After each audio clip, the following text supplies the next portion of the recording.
Today on the next episode of the Positive Postman's podcast, we have City Council member from Fort Worth District 1. Three. District 3, yeah. My apologies, That's sir. okay. That's okay. Mr. Michael Crain. That's me. Welcome That's to me. the podcast, Thank you. sir. Thanks, Rodney. Yes, Thank sir. you for having me. Yes, sir. How's your day? It's been good. It's been busy, but it's a typical day in my life. for Okay. sure. I'm rarely here at City Hall except for meetings. I'm out and about, and I'm glad you were able to come up here today, but I don't think you lead from sitting behind a desk. You lead by going out and visiting people and being present at places, and so that's just part of the job. Yeah. Speaking of that, I walked up on you, I guess, about a month ago when you were making pancakes. Yes, yeah, for sure. What was that all about? Well, our friend, my friend Hal, runs Hal's Grocer over here, South Main area, near Southside. And Kirk Oldham is kind of a fundraiser for Meals with Meaning. Okay. And so they were giving out food for those that need it, and also making pancakes for people. And so I jumped on the griddle and started making pancakes. Well, that particular day I was hungry. You were out working that day. Yeah. So thank you. How was the pancake? It was good. Did I do okay? Yeah. Okay, when good. you gonna cook some more? Whenever they ask me. I don't know. I'm not afraid. All right. Well, you let me know ahead of time. I will. So you are a father of three beautiful That's correct. girls. That's right. And a wife. So how's family life? How do you balance family life and political life? Listen, this is no doubt a team effort. Like you can't do this job and serve the city without your full family being a part of it. And so thankfully I have a wife that understands that. I think she thinks I'm crazy for wanting to do this. Okay. But we have a great city, and we have to really keep it that way. That doesn't mean we don't change. It just means we address things and move on as part of that. So for her, I think she doesn't necessarily like the job that I have to do, but she believes in me enough that she allows me to do it. Okay.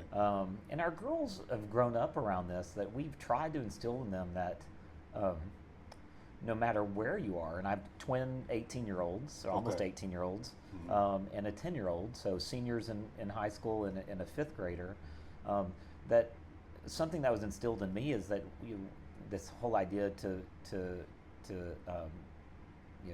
I've been given a lot. I didn't come from a wealthy family, anything like that, but given a lot of opportunity, and so they have an expectation too to serve and give back and play a role. And so when I started this journey and ran in 2021, they were out knocking doors with me. They were out talking to people, and I just wanted them to be a part of this whole thing, to understand, we get to, as part of this, I get to be in incredible places and get to do some great things representing the city. There's also responsibility that goes with that. So they need to understand that they get to do some cool things too, but there's responsibility that goes with that, and just to be a part of it. Now we have one of ours that's thinking about something in public service, and some role in public service. She's out right now at the Ronald Reagan Institute doing a week-long program there, and she's just excited to be around it. And, it is, no matter what's said out there, I think public service is still a noble profession.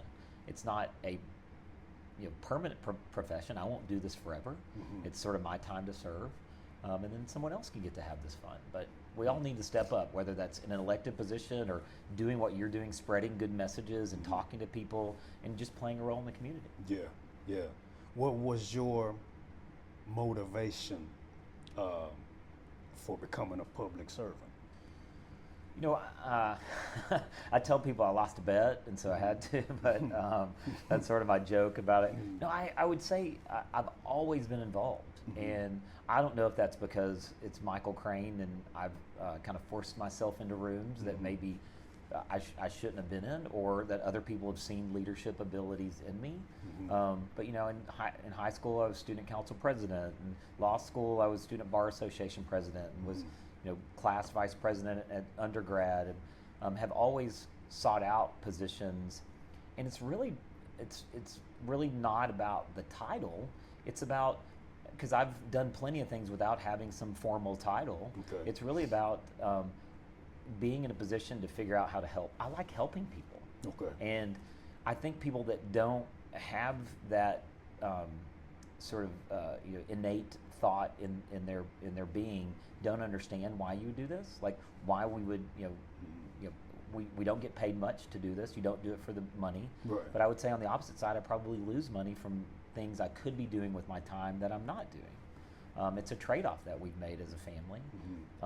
But I really want to help and solve problems and cut through bureaucracy and help.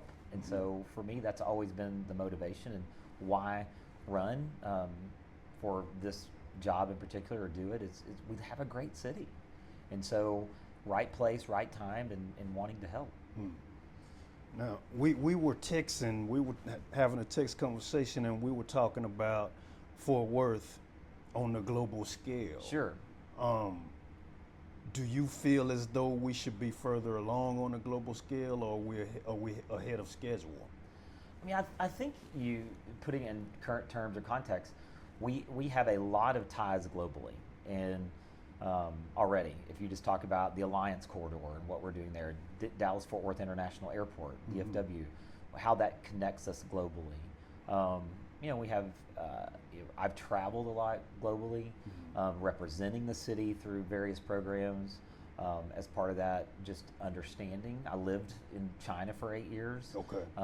Where I was chief of staff to the under the George W. Bush 43 administration, chief of staff to the ambassador. Okay. That gave me a great appreciation of what Fort Worth is and what it can be. And so I think we're now, if you think about it, maybe I forget how 12 so years ago, 13 years ago, we were the 17th biggest city in the United States. Right. We're now the 10th largest city in the United States. There's something here and something special that people want to be a part of. And so the global aspect, I think, brings it. We're right in the middle of the World Cup. Yeah. And I've just been down at the stockyards, and you see the Japanese that have been here for a game or the Dutch that are here for a game. They're very excited about our culture, and which is something that I think is special to me. The cowboy or this Western aspect, that's when people think of Texas, there's no more Texas city than Fort Worth. And that's kind of cool to see from a global perspective. Yeah. How do we keep global initiatives going in the city of Fort Worth? Yeah, I mean, I think it has to be a priority. We have to say that we want to be a global city, whatever that means. And to me, from that perspective, it's commerce and making sure it's being attractive, whether that's, and I think most people come here, if they're coming here, what we want them to come is have a great time and see Fort Worth, and then come and maybe want to bring their family or bring a business and bring that. That's to me is the global reach that we have. Or maybe they come through DFW Airport and we make it easy for them to get downtown, so they are around the city. So we have Trini Metro that where they can get on like you do in any major European city, right. And you can get downtown and get around through a public transportation system. So they get to see parts of the city. That makes us globally friendly. And I think we have to keep asking ourselves, are we globally friendly, where people want to come visit, and then maybe do they want to bring a business here or bring some commerce here that then brings jobs and everything else? Okay. How important is it for Fort Worthians to think globally? I think it's really important. I think I don't have the statistics, but I would say the majority of people that were born here and raised here, I'm making this, I'm glossing over this a little bit, but I think a majority haven't traveled very much. And I think what it does is give you a perspective of all the good parts we have in our city. I think if we're on a day-to-day, at least what I hear from constituents and friends are, city doesn't do this right, the city doesn't do this right, the city doesn't do this right, the city doesn't do this right. But I think if you've had some exposure to other cities, whether that's in the United States or that's globally, we do a lot of things really well here. Do we do everything well? No. Are we perfect? No. But we do a lot of things well, and but the things we don't, we should be getting better, and we should always be looking to make even the things we think we do well better. But yeah, I think it's a mindset of that if you travel, if you have some exposure, you'll see that, and really being global is a mindset. I'm fortunate that I've lived abroad.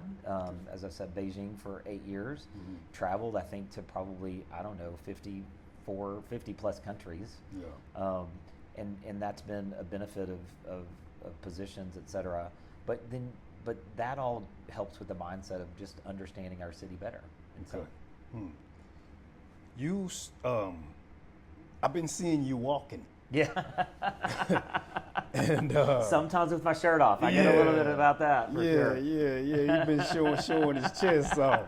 My taco, isn't that what you said? Taco meat. Taco meat. Yeah, Taco yeah. meat. Yeah, there you go. Now you're walking for the benefit of PTSD and suicidal soldiers or suicidal veterans. Our Power Foundation is a local organization here that does great work. Every June they do the Walk 22, which is to bring awareness to veteran suicide. Every 22 seconds, a veteran takes his or her life. So to bring awareness to veteran suicide and those veterans that are suffering from PTSD and other issues. So they walk a mile a day, and I've been doing that. I did it last year, and I've been doing it this year, and trying to go to different pieces and parts of Fort Worth, as just to make it a little different. But yeah, it's to bring awareness and listen. We all have baggage, right? Right. We all have issues or problems. I'm not perfect by any means, and I have my own baggage as part of it, and it's okay to say that. We, depending on how you were raised or a culture, I think that we are embarrassed about certain things. Okay. But there is not a person I know that doesn't have some issue or problem or something that they need to talk to somebody about, and let's make sure they get the access to do that. But we're not perfect, so that's okay. It's okay. That phrase to say it's okay to not be okay. Right. And so let's normalize that, and then let's help people get the help that they need. And part of what Air Power Foundation is doing is, last year they were, with the fundraise, were able to buy one support animal, service animal for a veteran suffering from PTSD. Okay. The goal is to do 2 this year. They're not cheap. These dogs go through special training. They're I think, if I recall correctly, about $10,000 an animal. But they're attuned to a person's feelings. They get to know that person, and they get to know when they're happy and sad and all those things, so they can then make sure that person gets the help that they need, and as part of that process. And so that's why I'm doing that walk, to bring that awareness. So thanks for bringing that up. Yeah, of course. Are we doing a good enough job taking care of our veterans? I think we can always do better. I will say that we have veteran programs here. It's proud to support bringing on an employee that deals with veteran issues, and just understanding that getting them the help that they need. We don't necessarily have a ton of direct services that benefit veterans, but there's a lot of county service, a lot of state services, a lot of federal services to making sure that they get what they need. It always disheartens me to understand, as we do our point in time count with our homeless, that we have even homeless veterans out there, that they've served us. We need to figure out how to serve them and help them, and in making sure they get the help that they need, whether that's mental health, whether that's physical health, in a physical place to live, connecting them with businesses that want to hire veterans. That's also important too. So all of that, we can always do better, and that's something I'm happy to help do. Okay. On a tombstone there's a birth date, a death date, and a dash in between. Yeah. The dash in between is supposed dash. to symbolize what you did while you were here. Yeah. What would you like for your dash to say? Oh, I'm going to let others figure out legacy, or what this means, what Michael Crain's time physically on Earth. Listen, if I ultimately,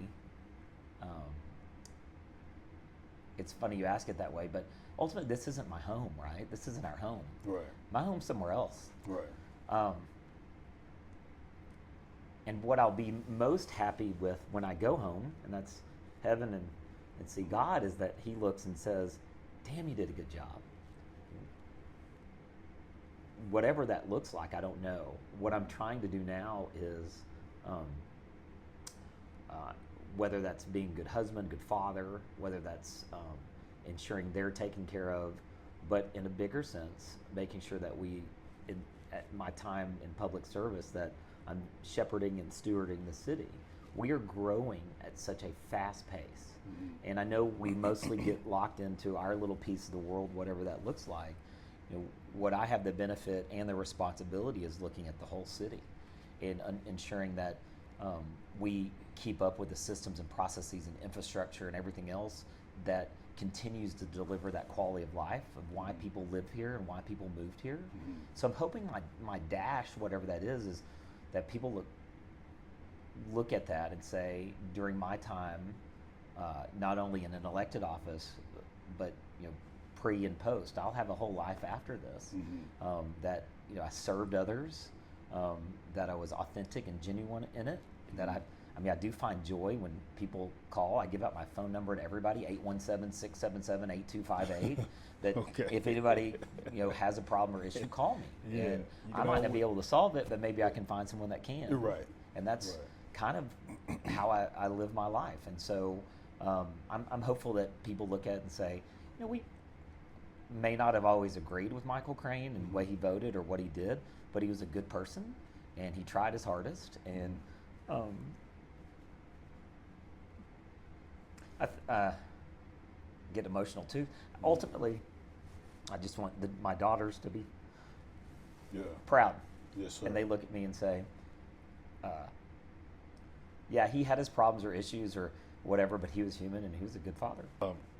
You've served on council for around 5 years. That's correct. Yeah. Are you pleased with the work you've done so far? Yeah. I mean, I was elected in May of 21, and we, at the time, there were 6 of the 9 of us were due that came in. I was elected in May. There was runoffs, and everybody else came in June of 21. But we went from an average age of 60 to 45 overnight. The council did a generational shift. We went. There were 20 kids. All of our kids. There were 20 kids that were 14 and under. That was a generational shift. I don't think you'd seen that many kids. So, the way I've looked at decisions I've had to make are my kids going to do okay because of that? And when I say my kids, it's not just my kids. It's the kids I represent in the district and also with the city. Like, are we doing right by the kids that are going to inherit Fort Worth? And then from there, I have to make decisions. I'm kind of the sandwich generation of sorts, right? I've got to take care of my parents. Yeah. And so all of my decisions, where they might just be me and my kids, I also have to think about my parents that are in their 80s, and are we setting them up for success, whatever that looks like, and where they can still live out their golden years as part of that in a good city that appreciates them. So that's how I've tried to lead every day. We get an incredible amount of information, and fortunately we've got some really good city staff that oversee that and then bring us the real problems and issues that we need to determine how to resolve. Okay. And so I've tried my best to take all that, to listen to my constituents and listen to the city. And so overall I'm pretty proud, but I'm going to let someone else judge my success or failures long after I'm gone. You don't want to toot your own horn. Listen, I just do a job. Yeah. And so if you get wrapped up in a title and you get wrapped up in self-importance and ego, it doesn't do anyone well. And listen, I'm having a great time. I hope I'm leading the city well, but it's really not about me. It's about, are we putting the systems and structures in place for the city to continue to operate well? It's not always popular decisions we have to make, right, but are they long-term the best decisions for the city? And time will tell. We're presented information and have to make decisions based on that. And again, we've got some great city staff and leadership overall that we try and do our best. Okay. You talked about sitting or having the privilege of sitting on, I got to look over my glasses, sitting on a panel at the Oh, Stone yeah, Briar, Stone- putting Fort Worth on the map as far as film. Right. Talk about that. Yeah, I mean, if you and if viewers haven't clued in, we are at the epicenter of film right now, and I really have Landman. Yeah, I was on it, and I've done some background work just so I could experience it. You know, I did the first one. I was on Lioness season 2, episode 4, I think, and I did it primarily, and I wrote for it for Fort Worth Magazine, Fort Worth Inc., because you know. We've pushed film incentives, and I forget what I think for every dollar we give in incentives, or the state gives, the city doesn't have incentives, but the state does, it's $5 that comes back into the local economy. Okay. And so people only focus on maybe the 2 or 3 big actors that are in front of the camera, Right. but they don't see the hundreds, if not thousands, that are behind making that production. And when I filmed that day, there were probably, I don't know, 50 to 60 people working cameras, working lights, working, you know, crafts, catering. That's the catering company for the food. You talk about hair and makeup. You talk about wardrobe and design, set building. All of that. Those are jobs, and those are real local jobs. And so, for us, as we've gone through oil and gas, and you know, we've diversified as a city. This is just another piece in that diversification, that people are coming here and wanting to film here. And I have to give props. I mean, Red Sanders with Red Productions, long before Taylor Sheridan was here, he and other folks in this industry were wanting to put Fort Worth on the map. And he really came up with the idea of the Fort Worth Film Commission and worked with former Mayor Betsy Price to put that in place, to say, hey, we're open for filming business here, and let's start marketing ourselves. That led to really working with Craig Goldman down at the state level to get film incentives at the state level.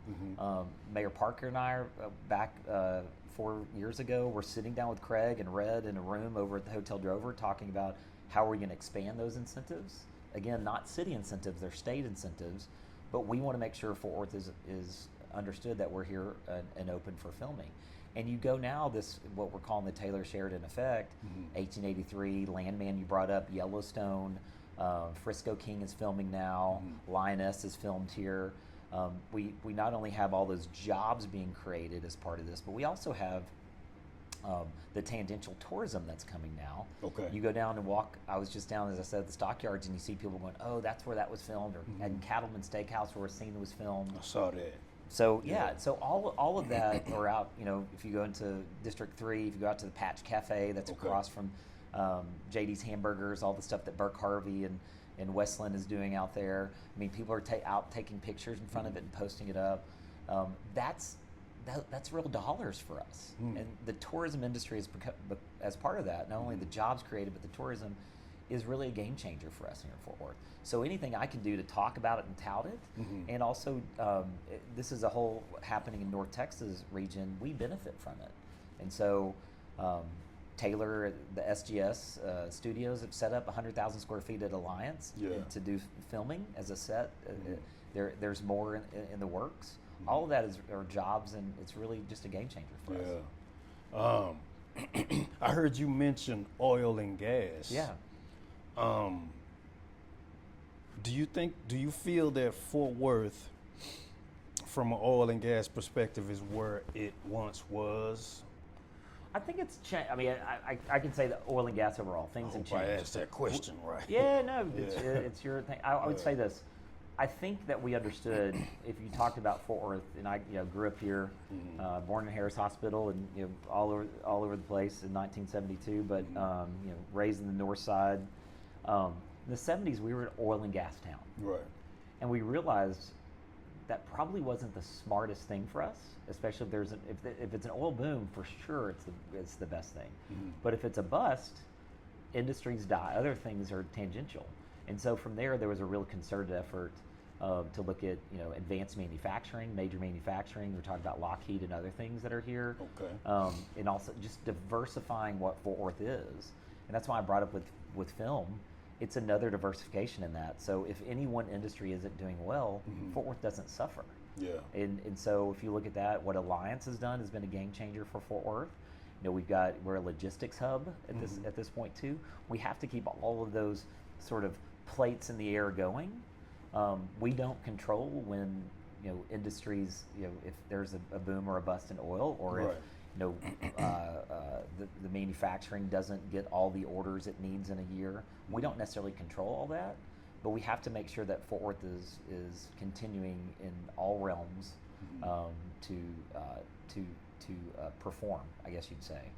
We have Robert Allen running the Economic Development Partnership, and that's looking at logistics and advanced manufacturing. How do we bring more employers here and have people move businesses or start businesses here and expand?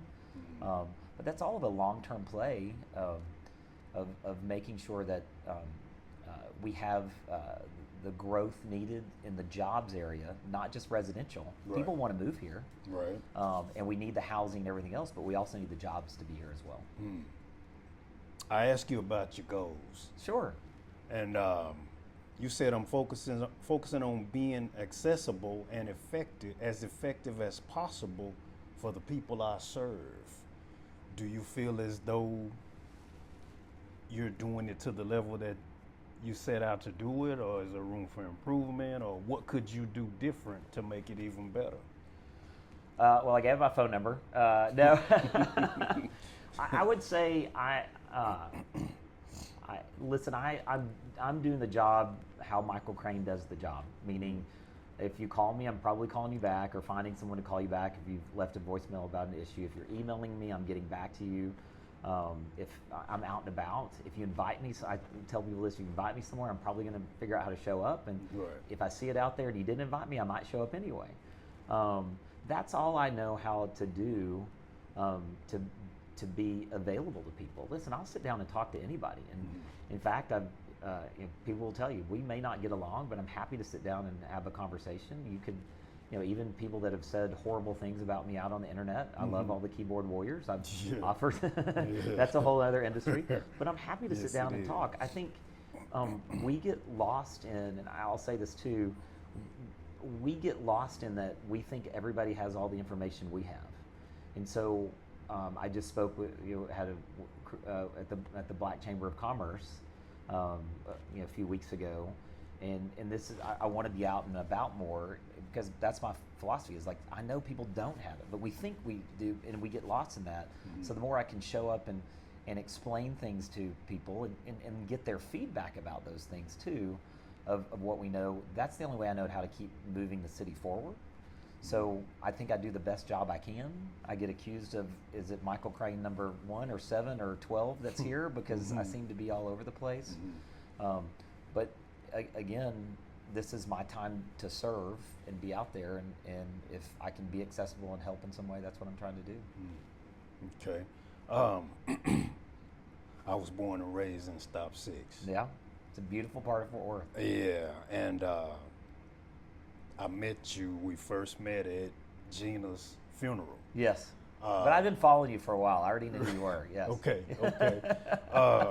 Were you and Gina pretty close? Yeah, I mean, Gina, I miss her. I miss her a lot. And I'll say, you oftentimes, and I've tried to be better about things, of you don't know what you have until it's gone. Right. And I think Gina was one of those people that she was such a good person, and she had such good insight about people and about how things operate. And she just also wouldn't deal with any of the shenanigans, right? Yeah. She was Gina, and she would tell you like it is, and she would let you know when you were out of line. She would also let you know when you were doing a good job. And a couple of times I might have messed up on some things, and she wasn't afraid to tell me, Michael, that's not right, and that's not how you do it. But she definitely, with those first few years, and I got to see Gina when I was worked for my predecessor, and work from that, and then sit on the dais and be a colleague with her. But she always, even in the moments that she was chastising you, she did it with such a way and a tone that you knew it was coming from a place of love. And I think that's what I miss about her and our current council, is that we don't necessarily have that quiet leadership that is respected and really does it out of a place of love. And she wasn't political. She took care of Stop 6, Mosier Valley. You hear about that? Yeah. She knew her neighborhoods.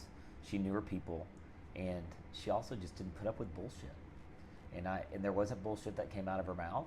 It was to the point, put things, and even the way she left council was that way. Yeah. She said, I'm done, and gave it to her successor and said, I'm out of here. There wasn't long speeches and accolades and all those things. That's what I miss most about her. She was just a real person. Who's our current mayor pro tem? Carlos Flores. Okay. Yeah. Okay. And Carlos is a great guy. I mean, he's a great guy and doing a great job for his district. And so, yeah. Can you introduce me to him? Of course. Okay. Of course. Okay. Yeah. Okay, because I want to get to know y'all. Sure. Yeah. I want y'all to know me. Yeah, for sure. Yeah. Okay. Let's talk a little bit more about our conversation. Okay.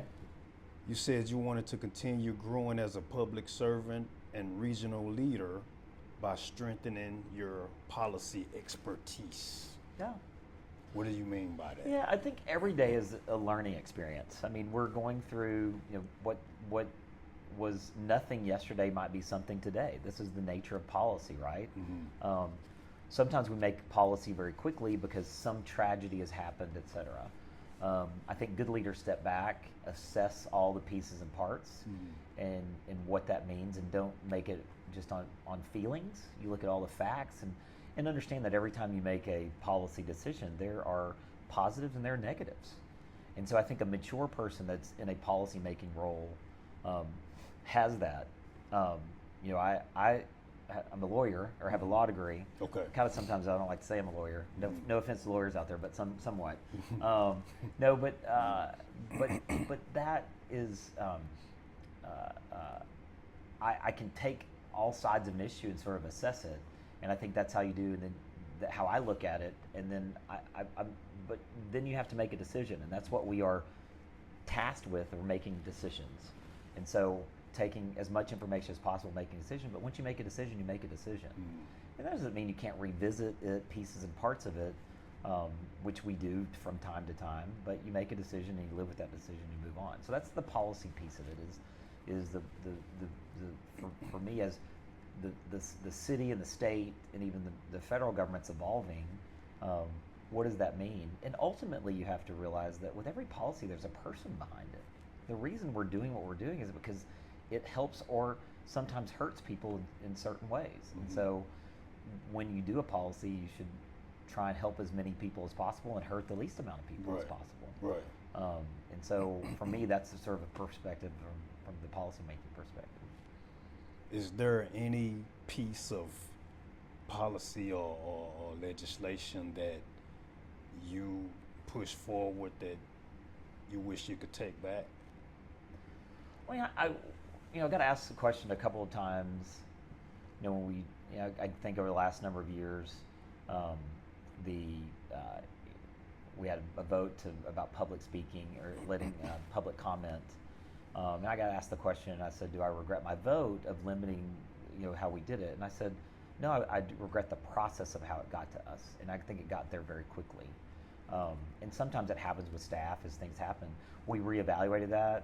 I helped sort of lead the charge to put public comment back on it at all of our voting meetings, because I do think that we should be as transparent as possible and let people come talk to us, even if they're attacking us and we've signed up for these jobs. That's part of the process. I don't like the personal attacks. I think we could do without that. If they want to talk and criticize some vote I've made or something like that, but attacking us personally has nothing to do with it. And I find that incivility within where we live right now that has become acceptable isn't right. Yeah, that's true. Yeah, I think if we all treated each other as humans and neighbors, we would have a different outcome. Like, I can disagree with my neighbor. I don't like maybe the way they cut their front lawn or how they talk to their kids or whatever. I'm just making things up. But I can talk to them about that, or maybe the way their tree hangs over into my backyard and puts leaves into my pool, whatever. I don't know. You can make it up. But we at least have to be able to talk to people. And I think that we've lost that a little bit, and we have to put labels on someone. You're this, so I don't believe in you because of this. And I think I've done fairly well, because where you can put a label, if you sit down and have a conversation with me or listen to me, you might see, well, that label doesn't really apply. And I think if you do that with anybody, the labels don't apply. I mean, just because someone's this or that, then you've got to put it. We have this tendency as people to put people in boxes, so we can. It makes it easier for us to classify them or how we deal with them. But we're all complicated, and we're all different, and children of God that were created different ways. So I give a lot of benefit of the doubt with folks. I understand that by the time people contact us, maybe they're frustrated with just how things are. Maybe they have something frustrated in their life. Right. And so they lash out at us in some way. But I think we can get back to being human and one-on-one and talking with someone and get outside the politics of everything. We'd be a much better society. Civil discourse. I think that's what's lacking these days. How did we get here? I would say this. I have a philosophy on that get off social media. Watch this show on social media for sure. But get off social media to an extent of, or let me say a different way, don't believe everything you see on social media. Okay. There are folks out there that have their own agenda, that want certain things to happen, and get back to having conversations one-on-one with people. And however you do that, and I tell people too, if something's happened where I've supposedly said something or done something, call me and let's talk about it. Let's sit down and, I refuse to go back and forth with someone on social media. Right. I'll answer someone as best I can, but if it's a back and forth, I'll just give them my phone number and say, call me and let's figure out a time to talk or sit down. Let's be adults. Be adults. I don't know where we lost that, and that's disheartening for me. I don't, I'm hopefully teaching my children that's not how you behave. You're a good neighbor, and you have civil discourse. And again, civil discourse doesn't mean you agree. It means you've agreed with some parameters that you're going to have a conversation. Yeah. And you may walk away and not like anything I've said, but at least we had that conversation. And you may not agree with anything that I agree with, but at least we had that conversation. And I don't know any way for us as a society to move forward if we're not engaged in civil discourse. And I firmly believe we all believe 100% on what an outcome should be. That we want to take care of our homeless situation. We want to, in essence, make sure people are provided for. That our streets and roads are good. That when someone calls 911, someone shows up to solve their problem. I think we firmly believe in that. What the end goal is. It's how we get there is what the disagreement is, and what that should look like, and what priorities are. And so your priorities can be your priorities, and they don't have to be my priorities, and that's okay.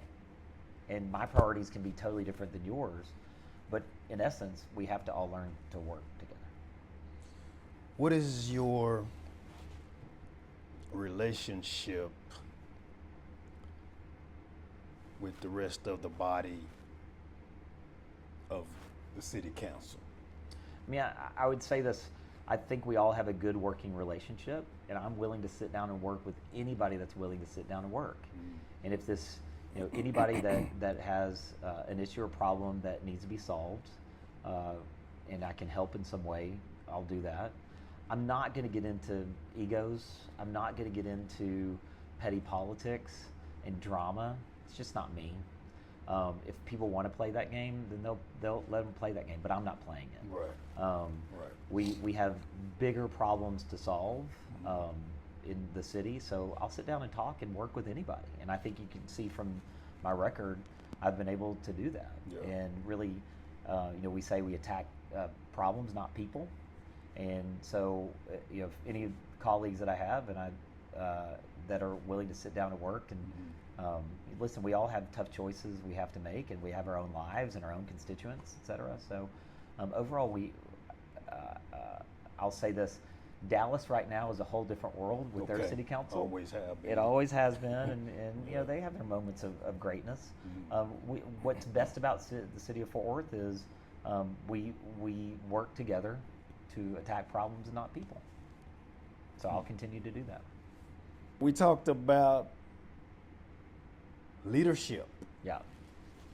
And you said that there are way more challenges now than there used to be with the previous leadership. Yeah. What do you mean? Yeah, I mean, I think what you're alluding to is, as you look over the course of time, I've had this conversation with Mayor Barr. And he said it publicly too, that you know the city of Fort Worth that he led, that was probably in the neighborhood of 500,000 people, is totally different than the city of 1 million people. And the problems and challenges they had back then, while they seemed insurmountable, some did at the time, we had different challenges than they had. And I think if you probably, you know, I feel like I've had this conversation with Mayor Moncrief and Mayor Price, that as you sit here now with Mayor Parker, just the challenges that we see with a growing city as fast as we're growing, and are we, you know, are we managing that growth well? And arguably, I will say, you know, in infrastructure, et cetera, we haven't managed that well, and so we're playing catch up with a lot of infrastructure. And that's not a criticism on any past leaders. You only know what information you know, but and probably someone 10 years or 20 years from now will be saying the same thing about us of problems we didn't see and so we didn't know to address. When we get to 2 million. That's right. Yeah. But, you know, that, you know, don't know. Those problems we didn't know we had, that, and so we couldn't have looked to resolve them. You know, some problems, again, I know they were talking about homelessness 20 years ago, we're still talking about today. And when I hear people say, well, you know, we're going to solve homelessness, you're never going to solve homelessness. It's one of those problems that exists in every single society and has since the beginning of time. All you can do is try and triage it as best as possible, right? And so, you know, but I'll say this, you know, what's priorities now is to make sure as we grow, as I've already said, the infrastructure and processes are there. Like, are we building out a public safety net for our citizens? I just met with the fire chief and the command staff about the growth that's happening in Fort Worth, especially the west part that I represent, and are we planning for the fire infrastructure out there that we need? That's not only personnel, but that's fire stations as part of that, and police stations go along with that as that population grows. That gets into library services and other things, you know, trash and all those basic city services. Are we planning those out now? And so, has that always been an issue for leaders? Yes. I would say right now it's a little more complicated because there is a growing push. You know, we're living in a different world, as we talked about earlier, of a thirst for transparency from your public servants. People want to know, you know, how their tax dollars are being spent. Are you managing those well, and what that looks like in a world where everything we do is judged in social media in some way, shape, or form. And so I try and communicate as much as possible with people, whether that's through being out and about, whether that's through phone calls, whether that's through newsletters, whether that's through, you know, avenues like this, to ensure I'm getting as much information out there. And also I want to hear from people too and feedback about what's happening. And I'll have conversations with people, stop them in the grocery store and what's happening here, or when I'm out at community meetings or showing up at events, talking to people about what they see as problems and issues or opportunities for the city. But I would say it's just, I feel we live in a lot more complicated times. And I think when you go from 500,000 to 1 million people, what that brings in and what that looks like. And again, we sit here and rest on the shoulders of our former leaders, who I think have set us up well. We just have to make sure we're continuing to carry that forward. Okay. And do you see the city of Fort Worth with more seats on council in the future, since the city is growing at such a rapid pace? I'll say this: I hope not. The reason I say this is I don't think that putting more people on a dais equates to better services and more better response to citizens. I think that's kind of an idea, like, well, if you have more people, then they have a smaller, and I think if you're doing the job, right, that you're showing up every day, you're showing out, you're out and about, you're responsive, you've got a staff that's responsive, your own personal staff, but city staff that's responsive, I think you can do the job. And, I think in that sense, am very accessible. I mean, that's the reason I think you put another person on the dais. What do you mean? Dais is the council. Okay. When they say the dais, that's sort of a general. You put another person on council on the dais, so you have more accessibility. I guess you could say you have more people on, so there's better representation with the city too. I think right now we're doing a really good job. And I want to say it's not we, it's the voters, right? It's the voters are doing a good job of the city, of the council members, of emulating the districts where they represent. Listen, I think the diversity on council is a worthwhile thing. I was, as we've redistricted, looked at a Hispanic Opportunity District. I was in support of that, voted for it. Was that Jeanette? Jeanette actually ultimately won that seat. But ultimately, I'll say this as a call to action, it's the quality of candidates, right? You can only vote for the people that show up on the ballot. So we need more people to step up. Again, I'm not going to do this forever. Someone else is going to have to step up to do it. These jobs shouldn't be forever jobs. You should come in for a period of time to serve, and then we all have to have jobs on the outside of this. And so, public service is public service. It's a job, but it's not a permanent job. And so, I'm not sure putting back to your original question, just expanding council leads to a better outcome. But that would be a charter election down the road if someone feels like that's the case. But I think right now, we're at a good number. You said you're not going to be here forever, and it shouldn't be a forever job. You feel that way about national politics as well? You mean like term? Are you talking about people? Yeah, I think we get a lot. So here's my feelings on term limits, and I'll put this out there. There are people who are like, oh, we want term limits because people serve there too long. I've served in D.C., and term limits, if people don't know this now, there are 20-somethings running around making the laws. And people are like, oh, I can't know you've got elected members. Yes, you do, but they're the ones running around the hill. I was one of those guys. And I think term limits, what they put in place is those people are empowered more because they know they only have to sit out there if they don't really want to do something, they just sit out the member. And I think the advantage we have sitting as a principal in a job is people just don't know how long we're going to be in the job, right? So if there are things that we want to get done, sometimes, and listen, I'm overgeneralizing staff overall, like city staff and the bureaucracy at a city. But I'll say that again, we've got some great, and most people are, that work at the city. But yeah, I mean, the term limit thing in national politics, I would say this, I'll use the example, Kay Granger was great for the city of Fort Worth. We sit, and she did have health issues as she got towards the end of her term, and unfortunately she stepped down as a lot of that came to light. But for 20-something years, I mean, she really, really performed for Fort Worth.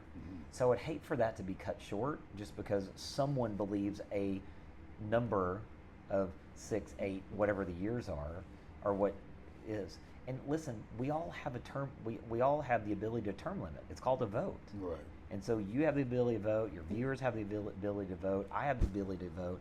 If someone's not doing their job, we have the ability to vote them out and term limit them out. And I'll say this: when I'm not doing a good job, I hope people vote me out if I'm still on the ballot. Right. If I'm not doing and I'm not representing people well, that's the consequence of not doing a job.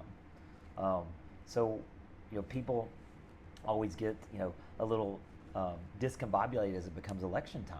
And my philosophy is if you aren't out doing the job every day, you shouldn't be doing the job. If you only worry about it once every 2 years in this capacity, or once every 4, depending on your term, then you're not doing the job in the first place. Just do the job. Yeah. Prayers and well wishes. Thank you. Kay Granger. For sure. Yeah. How's she doing?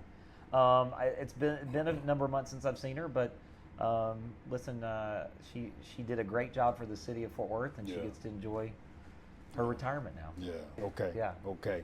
What do you want to say to the audience that's watching before we go? I don't know. I've talked a lot. What do you want them to know about you? I don't know. I mean, they'll make their own assessment as part of that. I would say maybe something I've said is like, we have a great city. We have to keep it that way, and make sure that everybody here knows that they have worth and there is an opportunity for them. And that's Fort Worth. We've got a great culture here. Let's keep that going and keep this sort of Fort Worth miracle moving. Thank you for coming on. Thank you for having me. This has been fun. Yeah, good to see you. Good to see you. Yes. District 3. There we go. CityCouncilman. There you go. Michael Crain on the Positive Postman's podcast, America's favorite postman.